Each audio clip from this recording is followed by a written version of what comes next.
The Shadow of Fu Manchu. Based on the stories by Sax Rohmer.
Fu Manchu has taken Nayland Smith, Lionel Barton, Shan Greville, and Rima Barton to Baghdad after capturing them and their plane.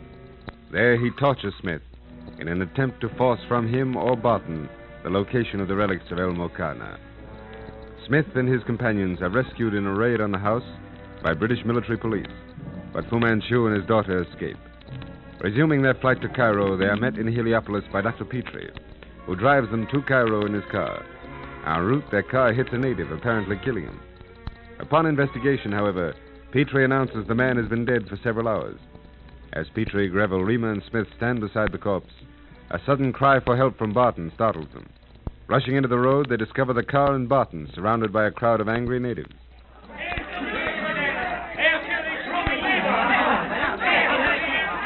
Look out for knives, Sir Lionel. Silence, you sons of devils! Silence! Make way here. The English police!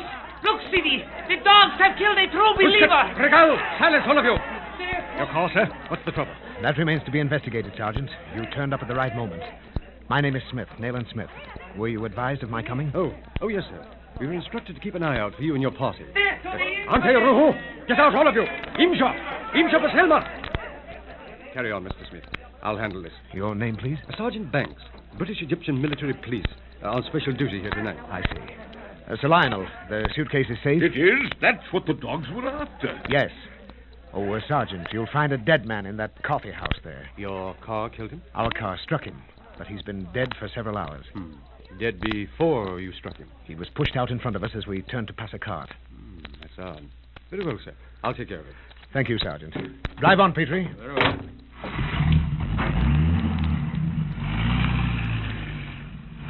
That accident was certainly planned. The devil's own plot, Shan. I told you Fu Manchu wouldn't give up. But we left him in Baghdad. How could he know That we were headed for Cairo? Your outspoken uncle told him, Rima. Somehow, he arrived before us. Fu Manchu in Cairo. Thank heaven Kadame is in England. I don't believe that even Fu Manchu had a stock of dead men waiting for us to come along the road from Heliopolis. Neither do I. Then how do you account for it happening at that particular spot? I don't suggest the fellow was killed for that special purpose, Greville, but he was dead before we hit him. Petrie believes he died of poisoning. What, if anything, does that mean to you? Only that the use of the body, as it was used, was very likely an inspiration on the part of the local agents planted there. He was pushed out in front of us from close beside the coffee house. I'm positive of that. Yes, and where he actually died, we'll never know. But it's a new trick.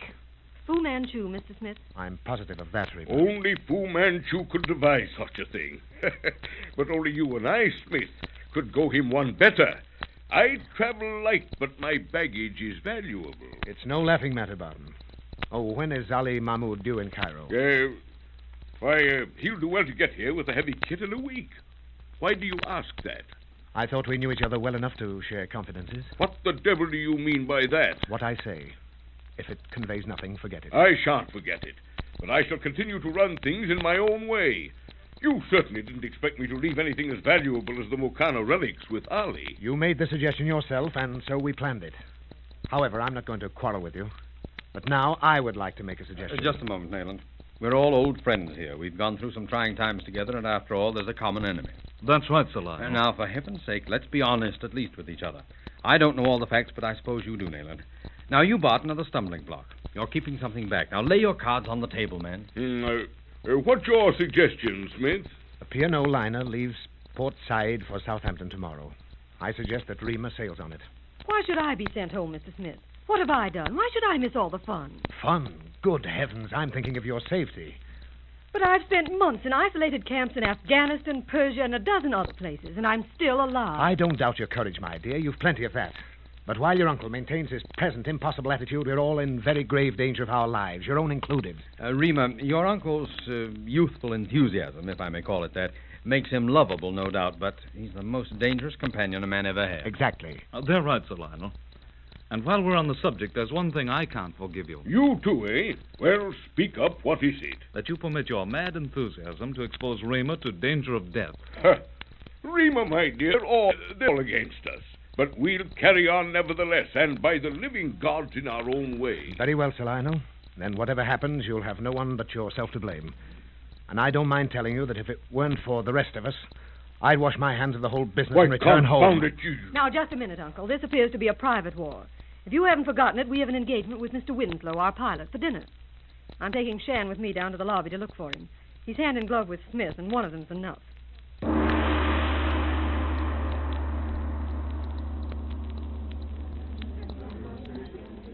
What a pity, Shan, that such old friends should have cause to quarrel. Yes, it is.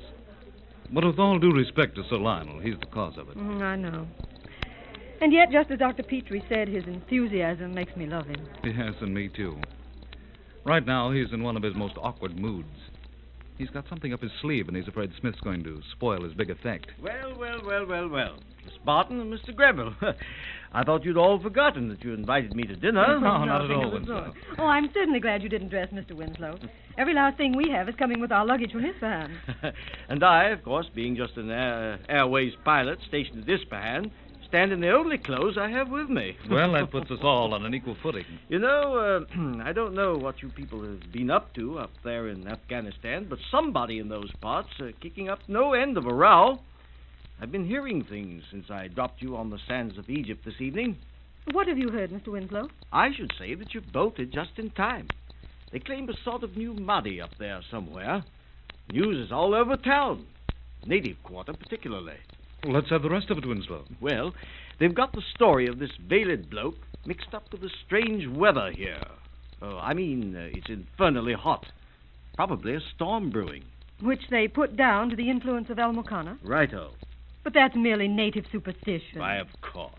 I'm told there's a religious revival over among the Muslims, and this business may fill the bill. Superstition is pretty close to the surface, and even the most oriental. These waves of fanaticism have no limits. Exactly. It's kind of mass hypnotism. We all know the creative power of thought.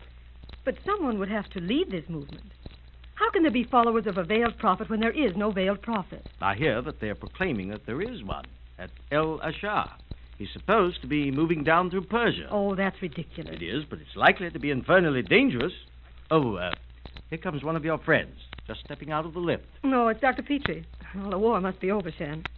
Well, Doctor, how's the battle coming? Well, I did the best I could to preserve peace. I'm afraid I wasn't too successful. This is Mr. Winslow who brought you down from Isfahan, isn't it? Oh, I'm sorry. Mr. Winslow, this is Dr. Petrie. Delighted to know you. How about something, to encourage our appetite? Oh, right. You go along with Miss Barton, Winslow. Greville and I will join you presently. Right. Come along, Mr. Winslow. Well, how did you lead them, Petrie? In a hot argument, Barton doesn't deny that he smuggled the Moncana relics out of Afghanistan. And it's not the first time he's indulged in similar acts of piracy. I imagine not. Smith is for putting them in the museum for safekeeping. Barton won't allow them out of his possession, and there the matter hangs. In a way, Sir Lionel's right, Petrie. If the museum ever got hold of those relics, they'd never give them up. However, he had a look in his eye, which means mischief. Smith knows, too, that Sir Lionel's holding out, eh? Oh, yes, he does. And he's furious because Sir Lionel seems in no mood to play fair. Well, shall we join Reema and Winslow? Yes. As Reema said, it's a shame that those beastly relics should come between old friends like Smith and Sir Lionel. I wish to heaven Sir Lionel would listen to reason. Oh, I'll follow you in just a moment. I'm out of cigarettes. Go on, I'll catch you. Right. Yeah, just in time, Dr. Petrie. Where's Shan? Oh, he stopped for cigarettes. He'll be along presently. Have Uncle Lionel and Mr. Smith signed a truce? Oh, I wish they wouldn't come down to dinner. I'm famished. Well, they were still going strong when I left. Neither intends to give in. Oh, here they come now. You've probably hit it. By the glowering expressions, it appears to be merely an armed truce. Well, Reema, ready for dinner? Hello, Winslow. Hello, Mr. Smith. Sir Lionel? I suppose that means good evening or something, you old bear. Now we'll have to wait for Shan. Where is he? Oh, he went after cigarettes. I'll look him up. I'll go with you. Mr. Lionel, you take the young folks in and order dinner. Right. Come along, you two. Now, don't you keep us waiting, Mr. Smith. Well? Oh, Reema's right. Barton's as stubborn as a bear. I don't know what to do with him, Petrie. I've a good mind to throw him in jail. Twould at least keep him out of mischief. I say that's odd. I just left Greville a moment ago here at the tobacco counter. I don't see him in the lobby. You don't suppose he went back upstairs? We just came down. He didn't come to Sir Lionel's room. I'll ask here at the counter. Oh, I say, you know Mr. Greville? Yes, sir. He was here a moment ago. He left with a lady. A lady? What sort of lady? I mean, who was she? I don't know, sir. I don't think she's a guest of the hotel. Well, describe her. What was she like? Dark. Very pretty. Tall, slender. I'm sure she was Oriental, sir. Oriental? Did you see her eyes? Oh, yes, sir. Very beautiful eyes. They were long and green. Oh, thanks. Come along, Petrie. You get that, old chap? Farlow Swee. Great Scott, Farlow Swee. Then Shan Greville is in the hands of Dr. Fu Manchu.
Shadow of Fu Manchu.